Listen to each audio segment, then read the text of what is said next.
मजदूर भी 400 रुपये लेता है। हम मजदूर से भी खराब है। पढ़ाई लिखाई करने के बाद एक मजदूर से भी कम वेतन मिल रहा है। मजदूर से भी कम वेतन मिल रहा है। हम चुनाव कराने जाते हैं तो अब अयोग्य नहीं है। हम चुनाव पूरे अच्छे से करा के आते हैं। हम बीएलओ का कार्य करते हैं तो हमें प्रशस्ति पत्र दिया जाता है कि आपने बहुत अच्छा काम किया। फिर हमें वेतन में क्यों ऐसा? हम तो एक सीट कवर करें। अगर सरकार को ऐसा ही है तो हमें सब लोगों को निकाल दे, एकदम निकाल दे। कोई ज़रूरत नहीं है हमें 10,000 रुपये देने की।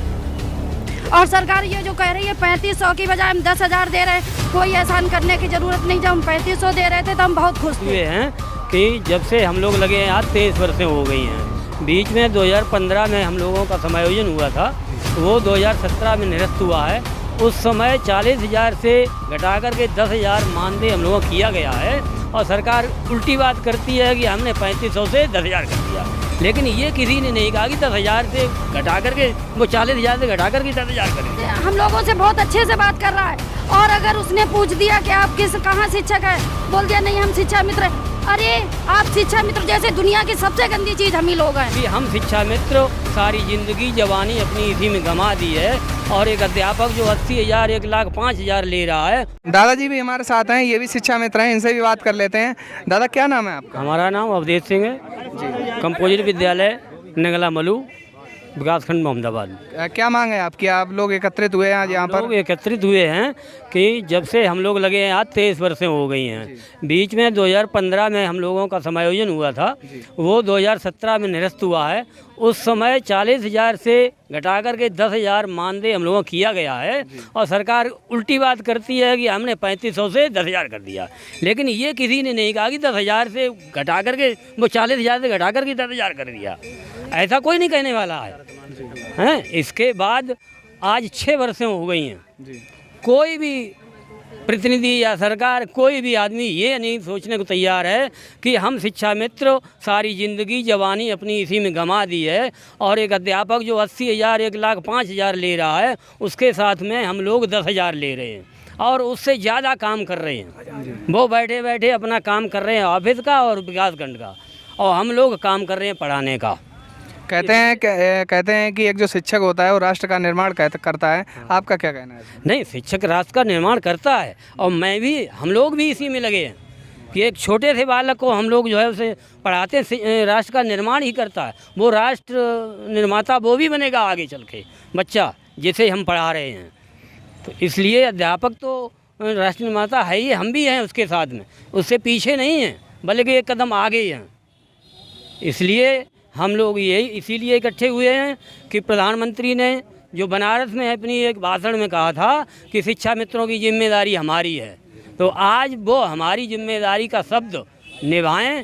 और आज हम इसीलिए जो है सांसद मुकेश जी के यहाँ पहुँचने पे तैयार हैं और उनको ये ज्ञापन देंगे कि हमारी इन वादाओं का याद दिलवाएं। देखिए यहाँ पर सभी लोग जो शिक्षा मित्र हैं वो एकत्रित हुए हैं और किस तरह से अपनी बात को सांसद जी के द्वारा प्रधानमंत्री तक पहुँचाना चाहते हैं। जो इन लोगों का जो वेतन है वो वेतन बढ़ाना चाहिए, ये लोग अपनी बात को रखना चाहते हैं।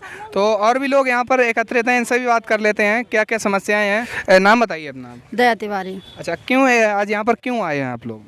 हम लोग अपनी पीड़ा सरकार के सामने रखने के लिए एकत्रित हुए हैं। आप भी शिक्षा मित्र? जी हाँ।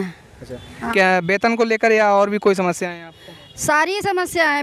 मेन चीज़ तो वेतन नहीं है। हम लोग जब सारा काम करते हैं, हम लोग बीएलओ का भी काम करते हैं, हम चुनाव का भी काम करते हैं, हम शिक्षण कार्य भी करते हैं, निपुण बच्चों को भी बना रहे हैं, फिर हम कहाँ पे अयोग्य हैं?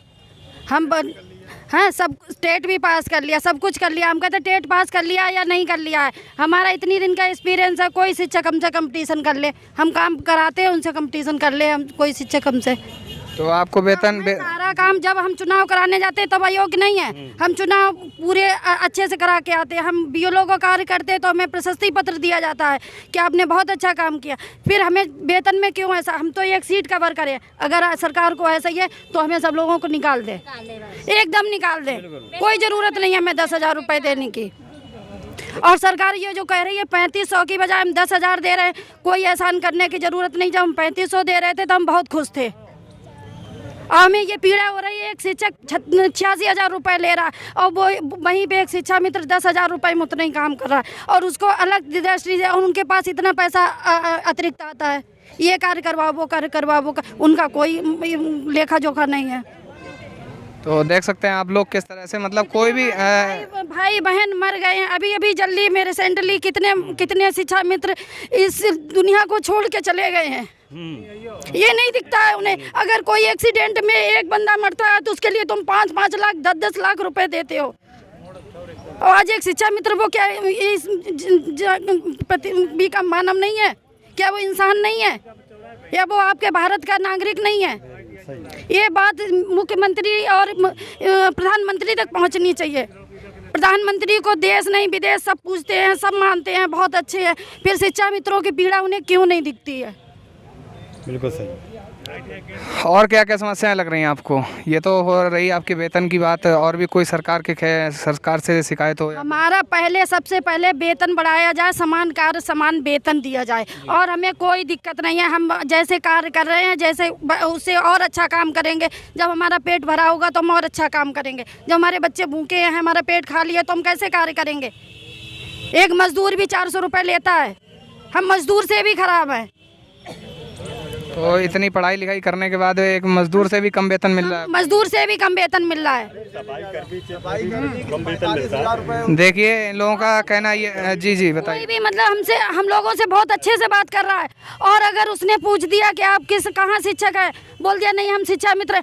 अरे आप शिक्षा मित्र जैसे दुनिया की सबसे गंदी चीज़ हम ही लोग हैं कि शिक्षा मित्र हैं। शिक्षा मित्र होना गुनाह हो गया हमारा। सही कहा, बिल्कुल सही कहा बहन जी आप। मतलब सामाजिक जबरदस्ती नहीं घुसे थे, आपने हमें रखा था, आपने हमें बुलाया था, तब हम आए हैं, और हम पूरी मेरिट से आए हैं। ऐसे कोई नहीं आया कैसे जबरदस्ती घुस के बैठ गया हो। तो देख सकते हैं आप लोग किस तरह से शिक्षा मित्रों के साथ क्या व्यवहार किया जा रहा है। और अभी मतलब कोई भी कार्यक्रम होता है अगर सरकारी, तो इनमें सभी लोगों को बुलाया जाता है कि काम करना है। चुनाव से लेकर कोई भी काम होता है तो वहाँ पर इन सभी लोगों की उपस्थिति दर्ज कराई जाती है। तो देख सकते हैं आप लोग किस तरह से यहाँ पर सभी लोग एकत्रित हुए हैं और अपनी बात को सांसद जी के द्वारा प्रधानमंत्री तक पहुँचाना चाहते हैं। तो आज यहाँ पर फर्रुखाबाद के ITI पर चौराहे पर यहाँ पर सभी लोग एकत्रित हुए हैं और अपनी बात को सांसद जी के द्वारा प्रधानमंत्री तक पहुँचाना चाहते हैं कि हमारा वेतन बढ़ाया जाए। क्योंकि आज के समय में जो यहाँ पर जो मतलब एक तरह से बोल सकते हैं महंगाई ज़्यादा बढ़ रही है, तो उसकी वजह से भरण पोषण नहीं हो पा रहा है और वेतन भी कम है, लोगों का कहना ये है। तो इनके वेतन को बढ़ाया जाए। और बने रहिए हमारे INDC नेटवर्क के साथ। मिलते हैं एक नई खबर के साथ। INDC नेटवर्क, बदलते भारत के साथ।